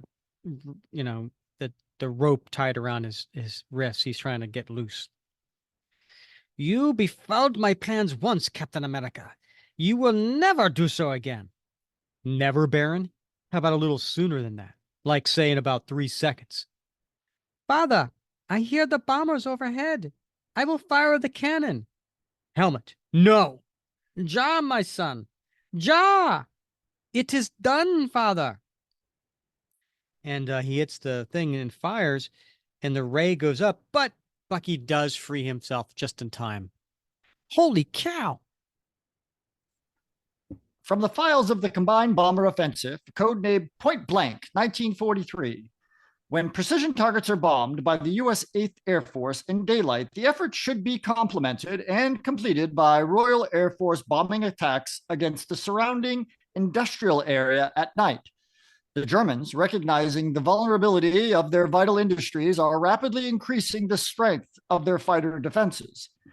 If the growth of German fighter strength is not arrested quickly, it may become literally impossible to carry out the destruction planned, and thus to create the conditions necessary for ultimate decisive action by our combined forces on the continent. So we see the ray firing up, but it seems to be going wild, right? Like, remember before when he said if the cannon was off just a little bit, it would not be good? Well, it looks like it's firing at the castle itself and the zoo and everything else. And of course, the ceiling starts collapsing, and for some reason, boulders are falling down. Bucky, where are you? Over here, but I got troubles. And then we see little helmet Zemo with his bayonet coming at Bucky. I'll kill you, American. But one of the little rocks came down him and back of the head, knocked him out. Watch out, Bucky, above you. I see it, Cap, but Helmet. And he goes and he saves Helmet from being crushed by a boulder. You did it, lad. I'm betting this place is finished, along with a few square blocks of the city up there. Cap, the kid's hurt. Zemo, your cannon is finished. And Helmet, you destroyed my creation. Even Tesla's plans may be lost amid this rumble. I will not bargain with you for your lives at any price, not even my son's. I will see you dead. You thought you were using the Hitler's youth creep as a hostage, Cap, because that's what he would have done with you if he'd got the chance. This way, Bucky. We still got to get to his mother. And just then, we see her lying unconscious under, about to be avalanched on. Captain, where is Hilda? He's here, Hilda. Just scratched. Helmet. Yes, I knew you'd help him, wherever he was. But I was asking about Heinrich. And then she dies. I can't believe it. Her dying words were about that crumb Zemo? She loved him, kid. You don't. And Cap has tears in his eyes. Look out! And they have to get out of the, jump out of the way before the avalanche comes down, and Bucky and Cap and Helmet are saved. And then another panel, we see Heinrich being collapsed in the building with his device.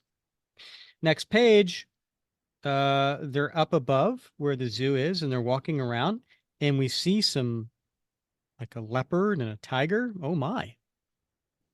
The way Helmet showed me is the fastest way out. Then we're definitely taking it. And we'll have to hope any wild animals freed from their cages have better things to do than chase after us. The boy's going to be okay. I couldn't really be sure when I told Hilda. Cap, up there. The British planes have dropped their loads and they're heading back for the channel. Most of them, anyway. But if that death ray hit them before it blew up, instead of just tearing through the part of Berlin instead, only it didn't, thanks to Zemo falling against his cannon and changing its line of fire. Well, Berlin's not going to be any safer for us now than it was before, so we better collect Helmet and... I'm afraid that's easier said than done. He's gone. Fled back to his father, no doubt, assuming Zemo got out somehow, while his mother, who loved him so much more than his father ever will, lies buried in the rubble. Rubble which is a monument to mass destruction, reared by both sides. Masterman will probably survive, too, if only I could have... Easy, Cap, your shoulder, remember? Look, you stopped Zemo from using Dr. Tesla's Teleforce rays to win the war for Uncle Adolf. Surely that's enough for one holiday in Fortress Europe. I guess it'll have to be, son. Now you just lean on me for a change, okay? After all, everybody's got to lean on somebody sometime, right? Long after the Second World War lives only in the glowing ashes of human memory, Baron Heinrich Zemo will return to seek vengeance anew on Captain America, the man he feels disfigured him, while his son Helmet will rise, later still, to seek a vengeance all his own, first as the Phoenix, later as the second Baron Zemo.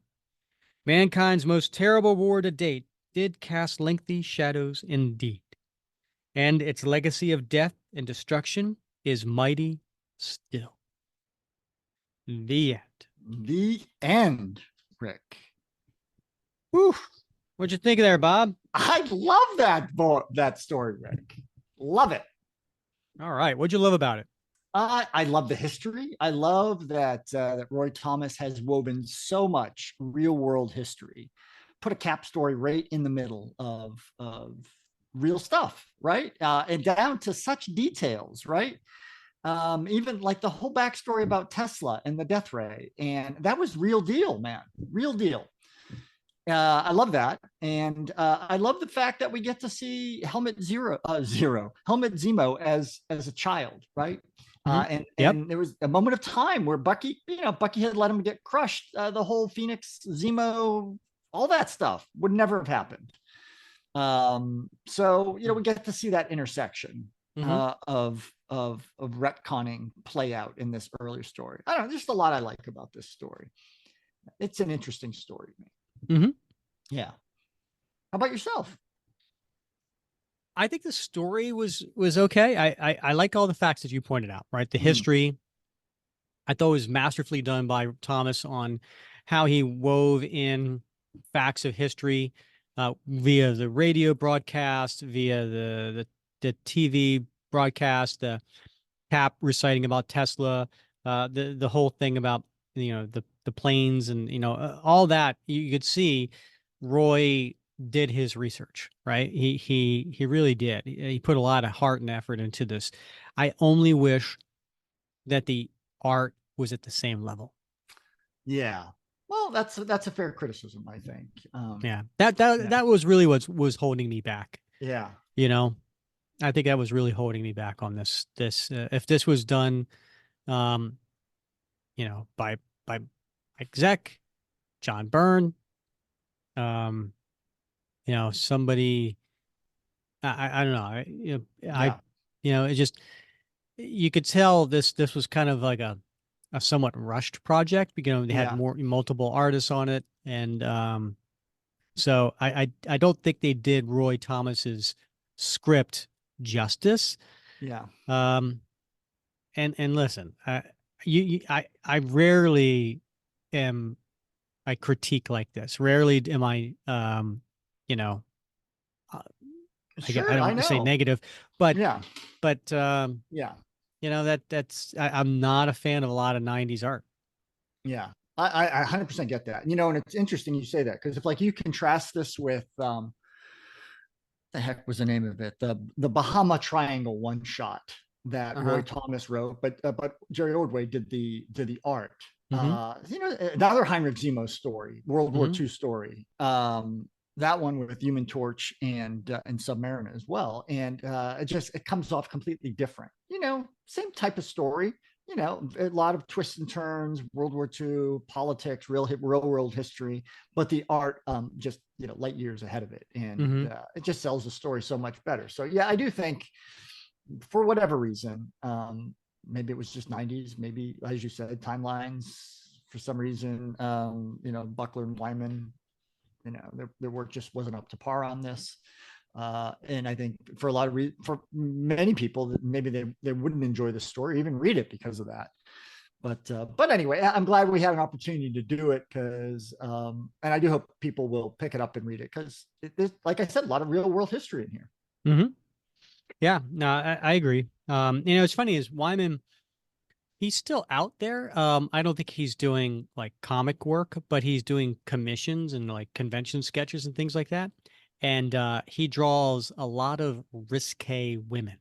You don't say. Yes. So if you want to look up his current work, let's just say you would be describing that as skin tight.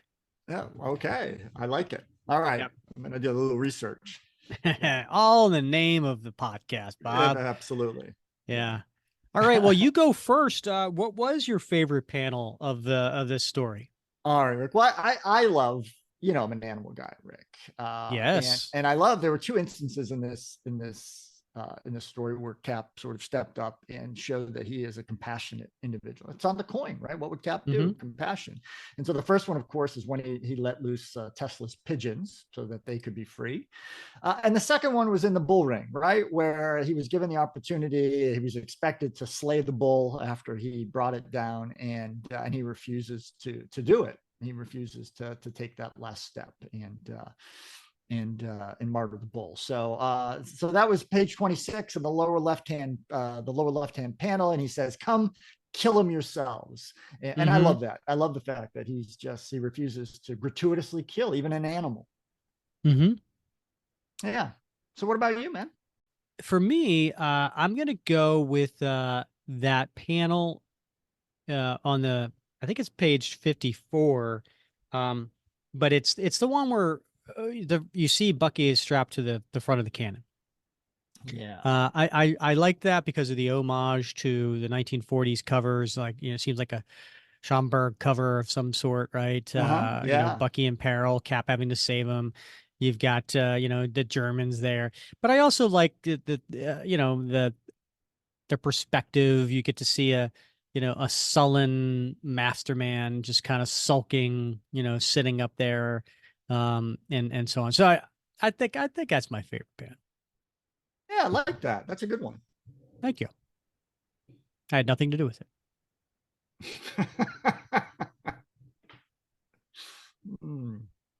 All right. How about a t-shirt? Anything you want to put on a t-shirt?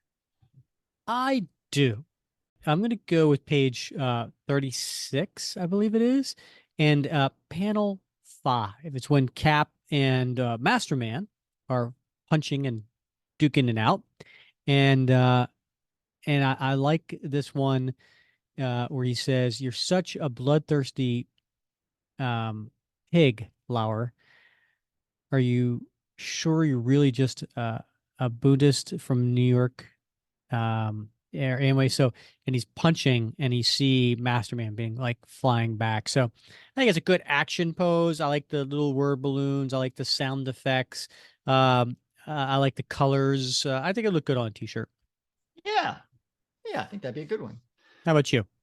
I'm a simple man, Rick, and I thought long and hard about this, and I'm going to go with the second panel on page 1. It's just a picture of Bucky, full body shot of Bucky kind of running toward the viewer. And I realized, like, there's not enough Bucky t-shirts out there. There's plenty of like Winter Soldier Bucky t-shirts, but not enough pre-Winter Soldier Bucky shirts. And I'm like, I need a Bucky shirt.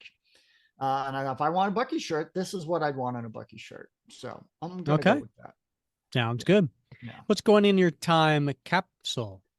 Rick, listen, there's so much. This book is chock-a-block with history, and I'm fascinated by the New York hotel, right? The New Yorker hotel. That was a real hotel, and of course Tesla did have rooms 3328 and 3327. He did die there. The maid did find him. He had lived there for 10 years, and that was such a storied hotel, Rick. I don't know if you knew this, but it was built in. Did you just call me a nudist? I might have. It was built in 1930. Tesla moved in, I think, in 1933. Of course, he died in 1943. He did keep pigeons there.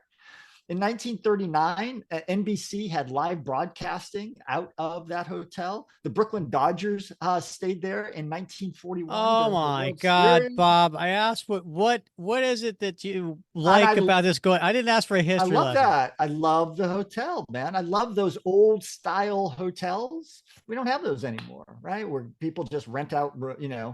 Famous people keep rooms at the hotel. That's their residence. I love that. That that just yells 30s and 40s to me. So what page, what panel, Bob? It's the New Yorker hotel. So it's throughout the book, Rick. That is such a cheap. Is it? Yeah. I mean, we could say it's. You're going to put the entire book in the time. I'm going to say it's at least the first 3 pages, because that's when they go into Tesla's room and they talk about the fact that they're at the New Yorker hotel where Tesla. All right. Fair enough. Yeah. How about you? What are you going to put in? Cop out, but I'm going to go with the page that is devoted to Cap talking about Tesla. The whole page? Yeah. Okay.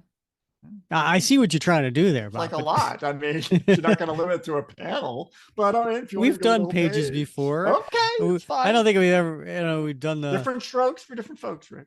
I take it back. I think at some point I might have said the whole book of something. I'm totally taking it back. All right. Okay, so there we go. We could check that off the 2024 Captain America comic book fans bucket list. Something that's been there, I think, for a couple of years. Whew, so glad to get that one out of the way. Rick, would you be interested in a little bit of trivia? Oh, you mean like we haven't already had some? I find this fascinating. You may find this fascinating. Does it have anything to do with Barry Manilow? It does not. But did you know that when they found the boxes in Tesla's room, they assigned it to Donald Trump's uncle to investigate, to see if there was anything in that information in those boxes. And one of those boxes was alleged to include information about a death ray. John Trump, who was Fred Trump, Donald Trump's father, was an MIT professor and also advised the National Defense Advisory Committee. And he was given those boxes to look at for 3 days. And he came back and said, there's nothing in here, but basically receipts and, some old technology. But it's small world, right? There's nothing in here. It's fake news. Right. Yeah. Yeah. So I thought that was interesting, Interesting. Yeah. Yeah, it is interesting. Little trivia there. Little trivia. Bob, all right. It's the end of the episode, and I promised I would talk about the next 2 episodes. Very excited. Very excited. Bob, are you reading the current Captain America comic? I am, Rick. What do you think of the story? It's been great so far. I really enjoyed it. It's hit all the right notes, right? I mean, it goes back and forth, and back from the 1930s, late 1930s to the present time. It's got great art. It's got great storytelling, character development. What's not to like? Nothing's not to like. It is an amazing story, and is written by none other than J. Michael Straczynski. We will have JMS on the show 2 episodes from now. In episode 178, JMS joins the show. And we're going to talk to him about not only his current Captain America series, but we're going to talk about his other Captain America work. He did a miniseries called Bullet Points, which starred Steve Rogers in that.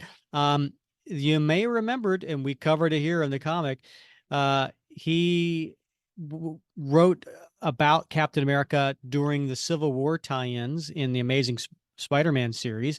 And there's that famous speech, Bob, where Captain America tells Peter Parker, stand by the tree or stand by the river of truth and plant yourself like a tree and say, no, you move, kind of something like that, right? Something like anyway, on the tree. Yeah. Don't bark here. Anyway, so that I can't wait to talk to him about all these things. So come back in 2 episodes for that. But to get you ready for that, Bob, we know that there's a few people out there who have not read the current series. Come back next episode, because we are going to do the new style of recap, where we don't go through panel by panel. We don't act them out like we did today's episode. We're going to do a recap of the first story arc that JMS did. Captain America 1 through 6. We're going to talk about it. And, and for those of you who do read the series, you're going to want to join this as well, because we're going to take you through what we think are the highlights, some of the things that we feel really stand out. Maybe ask some questions that we might want to prep and get ready for JMS conversation. I'm so excited for these next 2 weeks, Bob.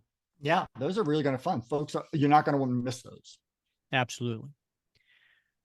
Okay, Bob. And I got to tell you, I really enjoy the fact that you lended your voice to this episode, and more than just a special effect here or there. So thank you for doing that. We got to do that more often. Did you find it supple? Oh, boy. Word of the day, folks. Yeah. I'm stuck on bed. You know what? I'm hoping this song gets stuck in people's heads. Earworm. Exactly. Yeah. All right. Well, he's Bob Lucius. I'm Rick Verbanis. You have been listening to the Captain America Comic Book Fans podcast. And don't forget to please rate, review, and subscribe wherever you listen to the show. We really, truly do appreciate it. Until next week, thanks for listening.